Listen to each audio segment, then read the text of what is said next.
ইউনূস। এক শোকবার্তায় প্রধান উপদেষ্টা বলেন, বেগম খালেদা জিয়ার ইন্তেকালে জাতি তার এক মহান অভিভাবককে হারালো। তার মৃত্যুতে তিনি গভীরভাবে শোকাহত ও মর্মাহত। প্রফেসর ইউনূস বলেন, বেগম খালেদা জিয়া শুধুমাত্র একটি রাজনৈতিক দলের নেত্রী ছিলেন না, তিনি ছিলেন বাংলাদেশের ইতিহাসের একটি গুরুত্বপূর্ণ অধ্যায়।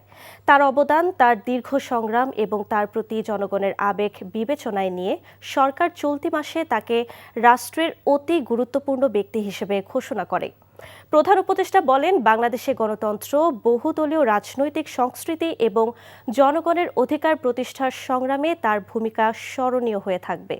তার আপোষহীন নেতৃত্বের ফলে গণতন্ত্রহীন অবস্থা থেকে জাতি বারবার মুক্ত হয়েছে, মুক্তির অনুপ্রেরণা পেয়েছে। দেশ ও জাতির প্রতি তার অবদান জাতি শ্রদ্ধার সাথে স্মরণ করবে।